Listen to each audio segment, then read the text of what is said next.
What was it like being there? It was absolutely beautiful. If I were to talk about the people, they were so generous and kind and welcoming. And on top of that, I feel like as a tourist in any other country, especially where the English is not the first language, it's always a little nerve-wracking. But I feel like the people and especially the program we were with were very supportive and kind to us so that we could not only help the students, but, also be able to enjoy ourselves. What did you learn about the Tanzanian culture when you were there? So I was very new to the fact that generosity is something that's like rooted within the culture. I know that when we were speaking to the kitchen staff or when we were speaking to the catering department, they were always so kind to give us more food if we needed to, so kind to help us with the heat, and they were like very supportive for anything that we needed. And I also know that like it was very interesting to see how equally, the religions were able to be processed over there. It was like half and half Christian and Muslims, and it was so beautiful to see like such a unity between them, even though they are different religions, but one culture. What about you? What did you learn, Emma? I think being at the beginning of my teaching career while having this experience, just learning how to teach with so little, but also watching the teachers make do with what they have and being so joyous in their career in spite of that. So just learning that I can, especially here with the excess that we have, just teach to such great lengths and to such great depth like they do, but with so much more. And I think it just gave me a really unique perspective of just being able to recognize the privilege that I have teaching in a Canadian school and just being able to reach the students so much more and just being happy with that. And Amandine, how will this create you into a more well-rounded teacher? Well, I actually don't want to be a teacher. Okay. I went because I heard it was a great program. I was very excited. But, I do a lot of leadership positions, so it has taught me, how to listen to the people and how to create, plans that are just more targeted towards them that they would be able to understand. So what are you studying at the university then? I studied forensics and criminology. Oh my goodness! I thought you were both from the Faculty of Education. No. What a turn this just Yeah, took. some Well, range. that's fascinating. Yep. How can you apply this trip to your career? Well, I definitely learned how exciting it is to see how different cultures take care of things like gender-based violence or certain communications about, the sexism within cultures.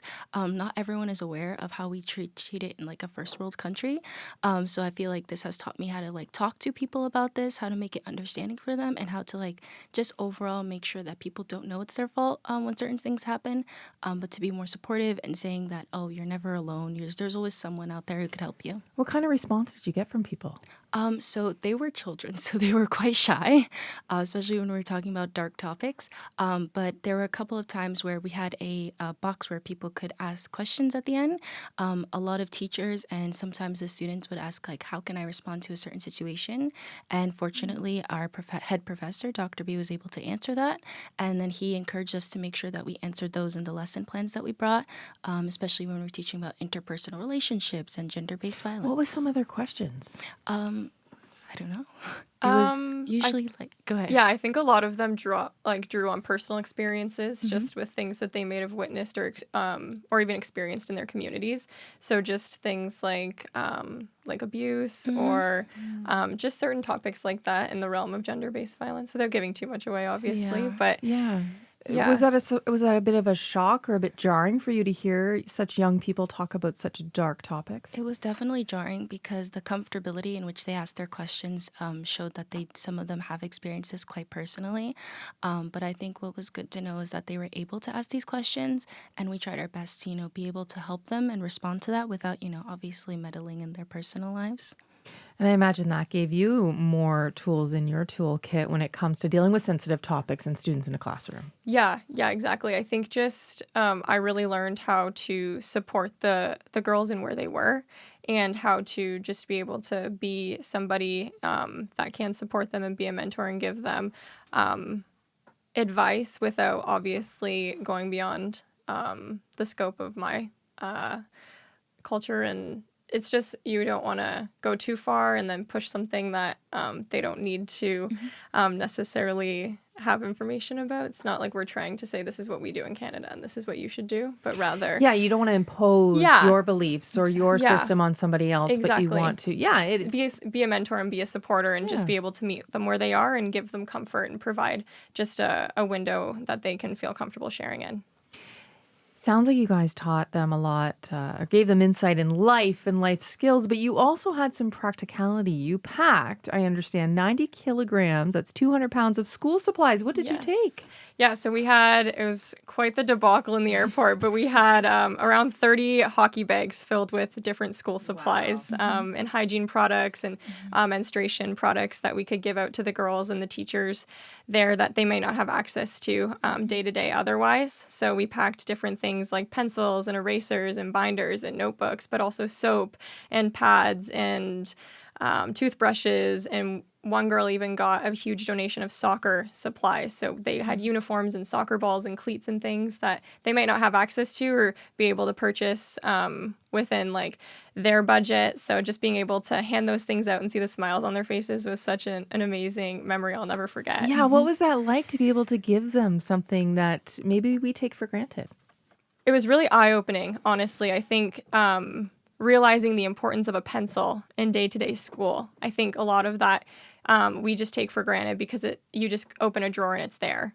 Whereas when we would hand out colored pencils or give them pens or markers to write on chart paper, they were just overjoyed and so excited. And these markers might not have, by the end of the week, they might have been running out, but they were still so excited to get them, whereas we would be throwing them in the garbage and getting a new pack. So it was just a really interesting, and I'm really grateful for the experience and just to be able to watch that with my own eyes. Yeah. Yeah. And what about you?